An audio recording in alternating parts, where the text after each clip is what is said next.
I think sometimes we get that hockey and sports in general are supposed to be fun. And this one was fun. Avs win over the New York Rangers 5-4. Did the Avs make this one harder than it had to be? Probably. But was this game fun even if the Avs ended up losing it? Yeah, there were significant portions of it that would have been fun. Sure, would have been awfully frustrating had they lost, but that's a reality we're not living in. We get to enjoy a fun, crazy win. For a Sega Baba, the Avs really couldn't have started this game much better, putting on the pressure, putting themselves in position to take the lead early, and that's exactly what they do thanks to one of the new guys. Simple, hard work in hockey for the Avs. They work it from low to high, they throw shots toward the net. The initial redirect doesn't work, but a mini pinch from Middleton is able to keep this puck alive for the Avs as they get it in deep. They're able to reset and create another opportunity. They get it back up to Middleton.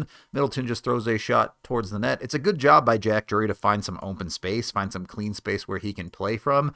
And this is a crazy tip. This is from north of the hash marks. He's able to put a perfect tip on a puck and get it to go. It's an unreal tip, and it's an incredible play. Not one that you're going to expect to get consistently, and I think a lot of the story of this game is it's not sustainable stuff that the Avalanche are doing, but when you're getting it, you should take it. And the Avs don't make the same mistake they made against Boston by not finding a way to get that next goal. The Avs get it less than a minute later. Avs top line does their normal thing on the breakout here, essentially get the puck to McKinnon and let him get you in the zone. Things go a little sideways for McKinnon as he tries to pull up and ends up falling over, but he's still able to make a good play to get a puck to a teammate. But what really makes this play is Jonathan Drouin cutting through the middle. He knows Necas is coming in behind him, and he's able to take his man, take his stick away with a stick lift, and allow this puck to pass through and hit Necas in stride across the blue line. Also a good job by McKinnon to stay onside on the bottom side here. This creates a dangerous chance no matter what. Initially, I did feel like maybe Necas is overpassing this puck, but this drop to Makar opens up a ton of options. Because of the one-man back, you still have to respect Necas as a threat for a pass back from Makar, but Makar opts to shoot it, and he puts a perfect one posting in. As a unit, that's one of the best plays I've seen the Avs top line put together, and then you throw Makar on the end of it to get the finish. Necas was maybe the Avs' funnest player in this game. I don't want to say best because Cale Makar exists, but he did a lot of fun stuff. Plays like that, setting up Cale, plays where he used his speed to draw penalties, flying around the ice, working hard. He was a player that was a genuine joy to watch. And honestly, that means something. You should be enjoying yourself. I know there are a lot of things you can get out of sports, not just joy or fun or happiness or whatever. Some people use it as an emotional outlet in a anger way, or maybe you're trying to get over some sadness and you just want to be sad about stuff. All of those are valid. But at least for me, as a fan, it's fun to watch hockey, or it should be, and you gotta like that. So the banger start was awesome. Unfortunately, the follow-up, not so much. 130 seconds after the Avs went up 2-0, the score was 2-2. Rangers with full possession in the offensive zone here. After an initial shot, they continue to work hard and create opportunities. Some bouncing pucks, just the Avs never really able to get effective possession of this puck. Not even fully their fault. Maybe you'd like a little bit more from Malinsky there. Unfortunately, as this play develops around the opposite side, Parker Kelly's stick is broken, and it's just not going to function correctly. I will say there is some questionable coverage here. Both Kelly and Middleton are taking the man net front here, leaving the backdoor guy a lot of room to just sneak out and ultimately put this home. Don't know that he would have been able to stop it anyway because of his broken stick, but the Avs' top of the crease coverage is bad. A loose puck in the offensive zone that the Avs are ultimately going to lose the battle for, and as this gets sent up the wall, you see Manson already committed to a pinch here. He is all in on trying to keep this puck in, and he doesn't even really get a good opportunity to do it. So that leaves the Avs in an awkward situation. Wood was creeping in, thinking maybe he can help with a puck battle, but because of that, instead of covering for an already committed Manson, he's now lost the race up the ice. He is now way behind on the defensive side of this play, even fully turning and thinking maybe he can prevent, and maybe there's a defensive argument here that he intercepts the pass, but you have to intercept the pass if you're going to play it this way. As soon as this puck gets by Miles Wood, it's a clean 2-on-1, and there's nothing you can do about it.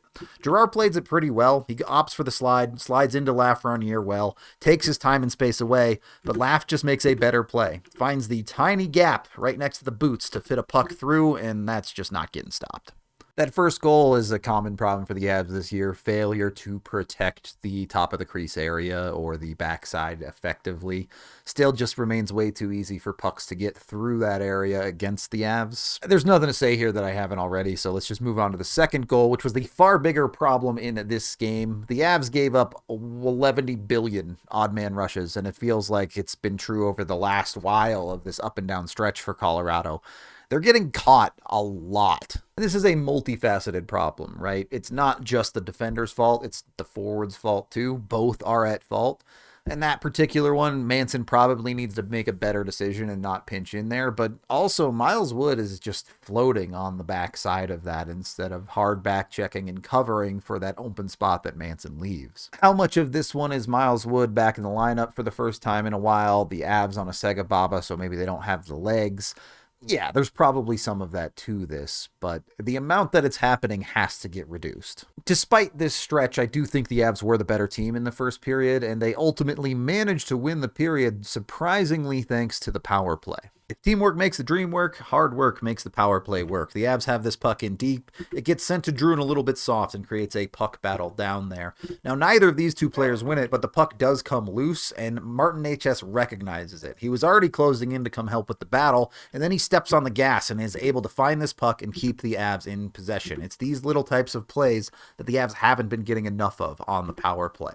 That sets up Makar up high with very little coverage. Lecky recognizes the play, sees it developing, and gets himself situated in front of Shesterkin. You get a little bit of screen, and you get a shooter like Makar, and goals go in. Power play goals are good. More of those, please. The second period was actually reasonably slow for the Avs. I thought they started out, the first portion of it played pretty decently, but you could see the legs start to go as things went on, and New York started putting on more and more pressure. Importantly, though, you're starting to find a little bit more consistency from your second line. For whatever reason, Parssinen seems to be working there next to Middlestat and Lehkonen. This isn't the big nuclear game that they had a handful of games ago, but it is the second night in a row where they produce a goal for you. Avs breaking out here. Part of this line is at the end of its shift. You already have Parssinen out from the second line, but Kelly is ending his shift, so he goes for a dump in here, and the Avs go after it and chase. An interesting full send lead forecheck by your defenseman, Sam Girard. This little pressure helps. Because of his pressure, you have a chip shot to the other side where Parssinen is ready to put on pressure. So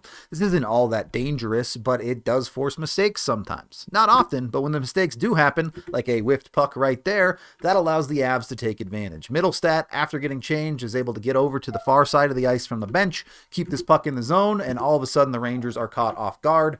Parssinen does a great job to slide to the middle dangerous area of the ice, and the Rangers are slow to react, so in case he hits him, he finishes. You can see where the Avs should be solid if they just get consistently quality play out of the majority of their guys. And you're not going to get everyone to play well every single night, but it shouldn't be that hard to get a majority, right? And the Avs aren't going to shoot 22% every single night, but, you know, they can reasonably shoot 10 to 12, maybe push that a little bit higher. You get 3 goals tonight, and with better defensive play, now you're forming a way to consistently win games. Unfortunately, it's hard for the Avs to win with 3, and they certainly don't do that in this game. It even takes 5, because 2 minutes after that goal, the Avs once again give one back. 2 real problems on this play, and they're both Avs forward issues. Ranger has possession, whatever, fine. But as this play develops and comes in behind the net, Nathan MacKinnon clearly matching up with a guy here. The Avs are in a little bit of an odd situation where Makar has essentially become the high forward, trying to protect anything up the wall here, but it's pretty definitive that this should be Nathan MacKinnon's guy. MacKinnon, as the Avs clearly do not have possession of the puck, Rangers in full possession behind his net, turns away from his man, does not even know there's a guy behind him, looks up to the top of the zone and just starts skating away from the most dangerous area of the ice. That is crazy. I don't know that I've ever seen a person be that unaware defensively before. The initial save still gets made, but Jonathan Drouin just stops skating on the backside of this puck. So when the rebound pops out, he's not in a position to do anything about it, gets beat to the puck, and it's in the net. It's interesting because I think in the offensive zone as of late, the Avs have actually gotten better at recovering rebounds, retrieving, and creating second chance opportunities for themselves, at least in games where they're putting the work in. They've shown they can do it. But defensively, it's kind of been a nightmare. They're really, really struggling to effectively help their goalie by covering rebounds and getting pucks out of the zone. This is nothing new, though. The Avs over the last couple of years are very, very used to outscoring their problems. The third period was interesting. The Avs probably should have put this game away, and Cale Makar should have had a hat trick, but it was called off for goalie interference. I'm not going to go into it because there's just no reason to. I don't know the rule. I'm not going to try. When I asked Twitter, it was completely split. Nobody seems to understand what is or isn't goalie interference. Both sides thought it was obviously yes or no, so I don't know. It didn't count, though, and the Avs spent the rest of the period just hanging on for dear life. They clearly had very little left in the tank, and unfortunately, the Rangers tie it with about 5 minutes left to play. This is a nothing breakout, in theory. This should be nothing for the Rangers. Pretty standard stuff. They get a little bit of a change and go up the wall. Jonathan Drouin just gets caught too far up the ice, especially 5 minutes left in the second game of a back-to-back. You know your legs aren't there. You have to keep this play in front of you. He does not. He's behind the play. That creates a 3-on-2, and he's not able to get back into the play well enough. When this rebound comes off, he just whiffs on it, to be honest. He actually kind of was back, even if he wasn't really playing his man, but it doesn't work well. Tough look for Drew. Same thing I said after the last goal. Rebounds are a problem defensively for Colorado. And then the end of this game happened.